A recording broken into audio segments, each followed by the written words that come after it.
Hello aspirants, अस्सलाम वालेकुम। उम्मीद करता हूँ कि आप सब ठीक होंगे, बखैर वाफियत होंगे।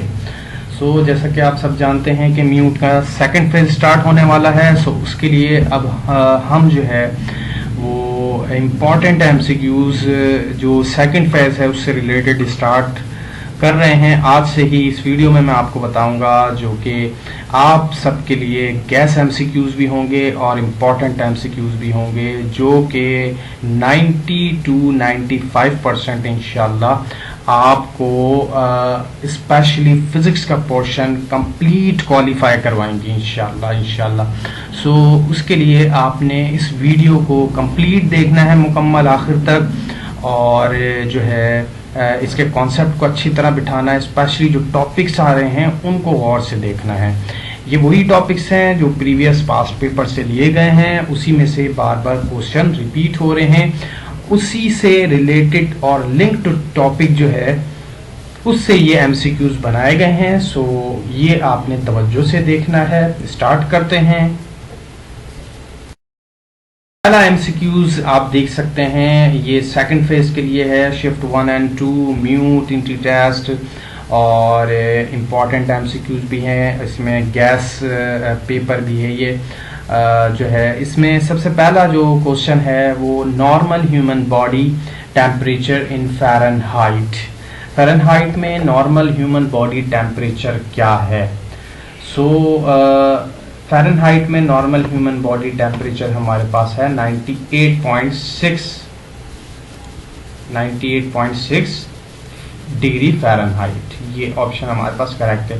इसी तरह से अगर हम इसको सेल्सियस में देखना चाह रहे हैं 37 डिग्री हमारे पास ये बनेगा सेल्सियस के अंदर। और इसी तरह से अगर केल्विन में देखना चाह रहे हैं 310.15 हमारे पास बनेगा। नेक्स्ट एमसीक्यू नाउ आप देख सकते हैं यहाँ पर कि dimension of gravitational acceleration is same as the dimension of. किसकी डायमेंशन ग्रेविटेशनल एक्सेलरेशन की डायमेंशन के बराबर है? Option A velocity, force constant, torque, acceleration. Acceleration is correct answer. Acceleration की जो डायमेंशन होती है ये ग्रेविटेशनल एक्सेलरेशन, या फिर इसको एक्सेलरेशन ड्यू टू ग्रेविटी भी आप कह सकते हैं, ठीक है। और हम इसको जी से इसको हम डिनोट कराते हैं, ठीक है, जो कि बराबर होता है 9.8 और मीटर पर सेकंड के बराबर होता है। नेक्स्ट एमसीक्यू आपके सामने, algebra was introduced by which Muslim scientist. Algebra जो है ये अल-ख़वारिज़मी ने इसको इंट्रोड्यूस करवाया था। इसी तरह से जो अल-राज़ी हैं इन्होंने केमिस्ट्री में काफ़ी काम किया है और केमिस्ट्री में इनकी कंट्रीब्यूशन है। और इसी तरह से मेडिसिन जो है इन्होंने इंट्रोड्यूस करवाई। अल-बैरूनी ने, आप जानते हैं, अर्थ का सरकमफेरेंस कैलकुलेट किया। इसी तरह से काफ़ी एस्ट्रो फिज़िक्स में काम किया है। बहुत बड़ी जो है वो वास्ट फील्ड है। इसी तरह से जो फर्स्ट कैमरा है ये इन्होंने ही बनाया था। फर्स्ट कैमरा ने जो सोलर इक्लिप्स और लूनर इक्लिप्स जो है ये जो है इन्होंने, अल-बैरूनी जो हैं इन्होंने इंट्रोड्यूस करवाया था फर्स्ट। आगे बढ़ते हैं। अल-बतानी जो है इन्होंने जो ज्योमेट्रिकल कैलकुलेशन है ये इन्होंने इंट्रोड्यूस करवाई थी। इससे रिलेटेड जो भी क्वेश्चन आ जाए आप याद रखें। नेक्स्ट एमसीक्यू आप देख सकते हैं यहाँ पर, the following pair are same in dimension. जिसका यूनिट सेम है उसकी डायमेंशन भी सेम होगी। वर्क का यूनिट जूल होता है। इसी तरह से जो एनर्जी है इसका यूनिट भी जूल है। इसका यूनिट सेम है दोनों का, means both are have same dimension. अगर हम आगे देखें, टॉर्क, मोमेंटम के यूनिट भी अलग हैं, तो लिहाजा डायमेंशन सेम नहीं हो सकती। एंगुलर डिस्प्लेसमेंट वर्क नहीं हो सकता, फोर्स एनर्जी नहीं हो सकता। ऑप्शन ए करेक्ट है। नेक्स्ट एमसीक्यू आप देख सकते हैं, dash is analogous to mass, यानी कि ये कौन सी क्वांटिटी है जो कि रिलेट करती है मास से रिलेटिव है। तो option A inertia, Young modulus, refractive index, none of them. So inertia जो है हमारे पास ये एनालॉगस है मास का, क्योंकि इनर्शिया जो है ये मास की प्रॉपर्टी है और ये बॉडी की मोशन को रेजिस्ट एनी चेंज करती है। यानी कि अगर आप बॉडी मोशन में आ रही होगी तो उसको रेजिस्ट करेगी, रेस्ट में आ रही होगी तो उसको रेजिस्ट करेगी। इसी तरह से जो यहाँ पर रोटेशनल एनालॉगस भी पूछ लिया जाता है। सो मास का जो रोटेशनल एनालॉगस है वो मोमेंट ऑफ इनर्शिया है, याद रखिएगा। नाउ नेक्स्ट एमसीक्यू आप देख सकते हैं आप अपनी स्क्रीन के ऊपर, which of the following is only attractive force, इसमें से कौन सी फोर्स जो है वो अट्रैक्टिव है, सिर्फ अट्रैक्टिव होनी चाहिए, रिपल्सिव नहीं होनी चाहिए। कूलम फोर्स में दोनों क्वालिटीज मौजूद हैं, अट्रैक्टिव भी रिपल्सिव भी, ठीक है। मैग्नेटिक फोर्स में भी दोनों हैं। ग्रेविटेशनल फोर्स रिपल्सिव नहीं होती, ओनली अट्रैक्टिव होती है, ठीक है। तो ये ऑप्शन करेक्ट है। न्यूटन्स फोर्स भी ऐसी नहीं है। So option C is correct. So the trajectory of projectile motion is option A curve, parabola, hyperbola, circle. So trajectory जो होती है ये पाथ होता है बेसिकली प्रोजेक्टाइल मोशन का, ठीक है। तो ये जो है हमारे पास पैराबोलिक होता है। इस तरह से जो प्रोजेक्टाइल लॉन्च होता है ये पैराबोलिक कर्व कहलाता है।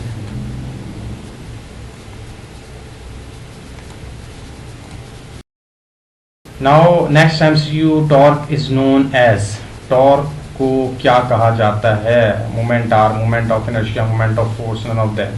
सी option is correct, moment of force, क्योंकि इसमें टर्निंग इफेक्ट होता है, ठीक है। जब हम फोर्स लगाते हैं तो बॉडी राउंड जो है वो मूव करती है। आप देख सकते हैं which of wave which we can see through the normal eyes are, जिस वेव को हम अपनी आंखों से देख लेते हैं इजीली। यूवी रेज इसको नहीं देख सकते क्योंकि इसकी जो फ्रीक्वेंसी है वो बहुत ज़्यादा कम होती है, विजिबल रेंज में नहीं आती। माइक्रोवेव्स इसी तरह से इसकी भी जो फ्रीक्वेंसी है ये बहुत ज़्यादा कम होती है, विजिबल रेंज में नहीं आती। रेडियो वेव्स की भी फ्रीक्वेंसी जो है वो बहुत कम होती है, लिहाजा ये भी जो है वो विजिबल रेंज में नहीं आती। सिर्फ विजिबल लाइट वेव ये वो वेव है जिसको हम इजीली देख सकते हैं, because it lies in the visible region in electromagnetic spectrum. जो इलेक्ट्रोमैग्नेटिक स्पेक्ट्रम है उस स्पेक्ट्रम में जितनी भी जो है वो कैटेगरीज हैं वेव की, उसमें विजिबल रीजन को हम इजीली देख सकते हैं। उसमें 7 कलर्स होते हैं, इन 7 कलर्स को विबग्योर कहते हैं, आप याद रखिएगा, विबग्योर, ठीक है। विबग्योर जो है ये आप प्रोनाउंस कर सकते हैं और इसका आंसर मुझे जो है आपने कमेंट सेक्शन में देना है, विबग्योर की एब्रीविएशन का। The product of force and velocity is called, बहुत आसान है।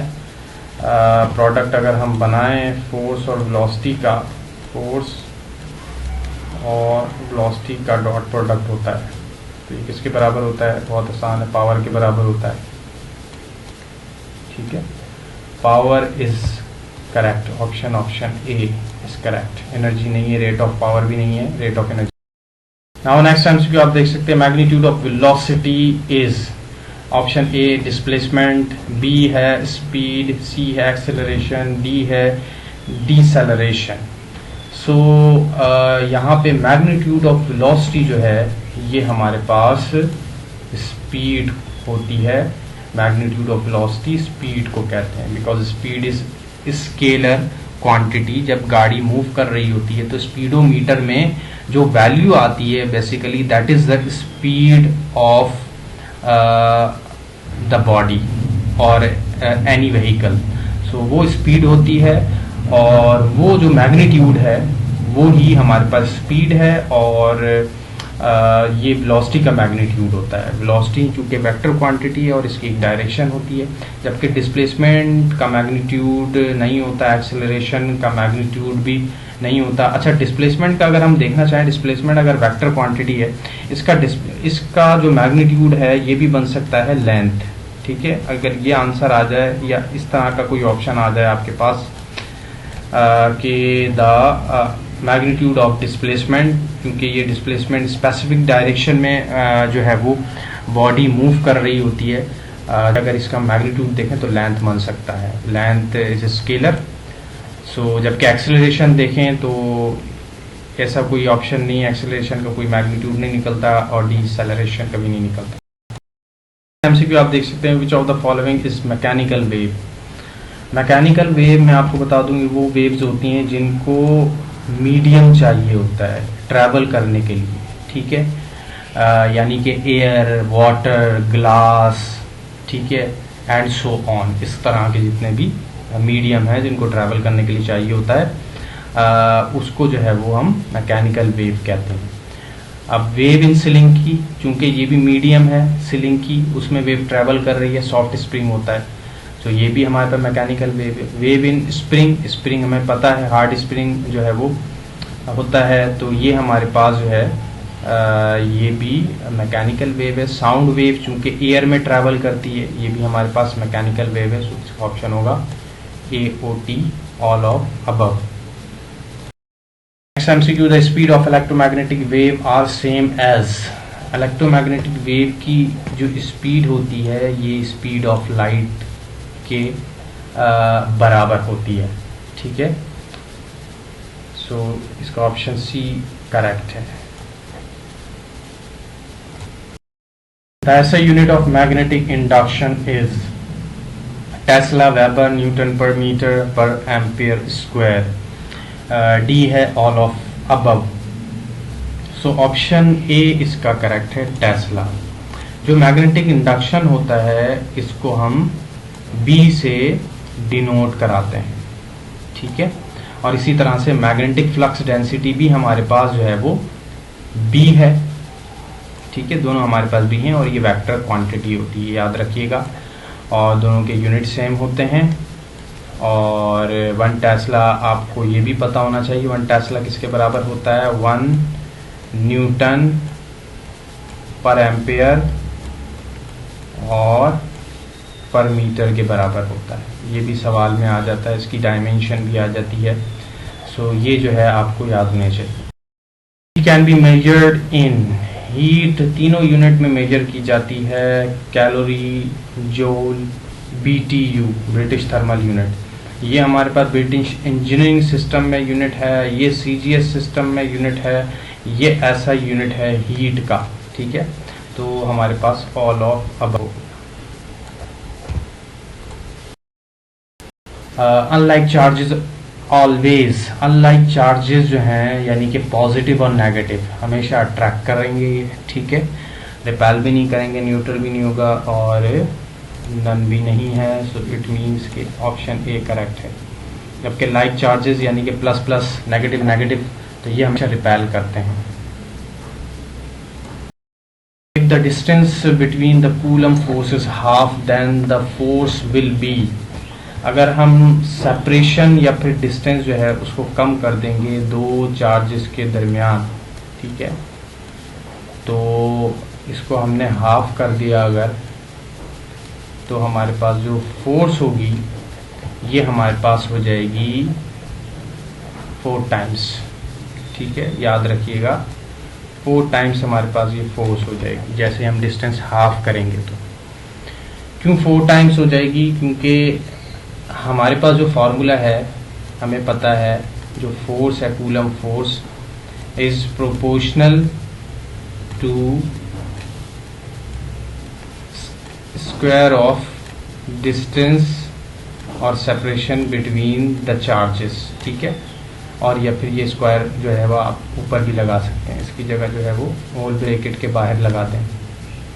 तो अब हम इसको हाफ करते हैं अगर, ठीक है, इसको हम इसको हाफ करेंगे अगर डिस्टेंस को, तो फिर ये जो फोर्स होगी, क्योंकि इन्वर्सली रिलेशन है, एक चीज नीचे है यानी कि सेपरेशन या डिस्टेंस इन्वर्सली में है, तो जितना इसको कम किया जाएगा फोर्स उतनी बढ़ेगी। ठीक है, डिस्टेंस आप कम करते जाएं, फोर्स इंक्रीज होती जाएगी।